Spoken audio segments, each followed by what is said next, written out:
There we are, guys. Another small one, but this one is quite deep.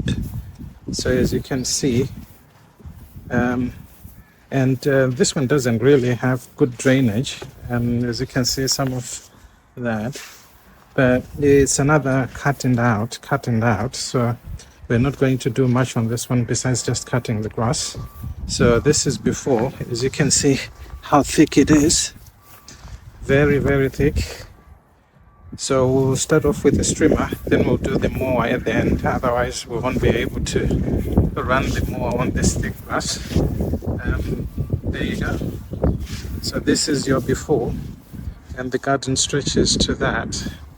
So I hope you enjoy this one.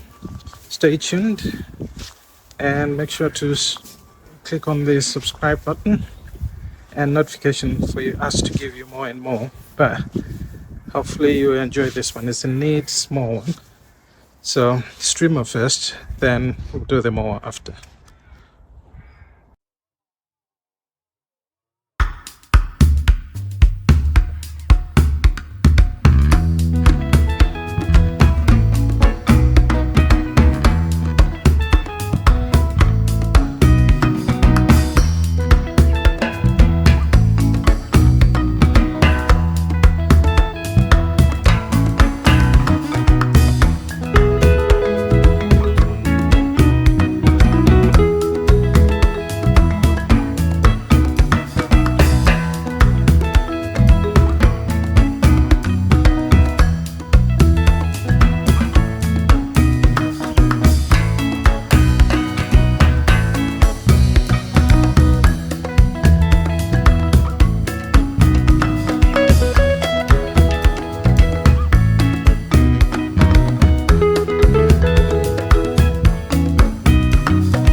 Right, so this is our progress so far, guys. If you can look at it, this is the level we are dealing with. So thick grass it is. Look at that. And it's so soaking wet under. And that. So it's the streamer first, then the mower, otherwise we won't be able to. Look at that, how high it is. Otherwise the mower will not be able to manage this. So it's a small garden, but there's quite a lot of work involved in this one. So this is where we are now, and we keep on going. Stay tuned.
you are, guys. Finally this is done. So it's been a tough one, this one, because the lawn was too high, the height, and also it's so soaking wet. It doesn't drain so well, but it's cut now, so it will be a regular cut once every 3 weeks. So what it means is the grass will get the opportunity to aerate and grow back to the green lush that we really like to see. But as you can see, it's all brown because underneath there was so much water, soggy. This upper level here is much better, but down there is so soggy because the sun doesn't hit so well there. But we have done the best we could with this one for now. So we'll see what happens after 2 weeks. But this is it for now, and we are done. And those are the bags that we filled up today. As you can see, there was quite a bit. It's all done now. Looking good, looking lush. Thank you ever so much for watching, and stay tuned. Please hit that subscribe button so that we can keep giving you more. There we are. Done.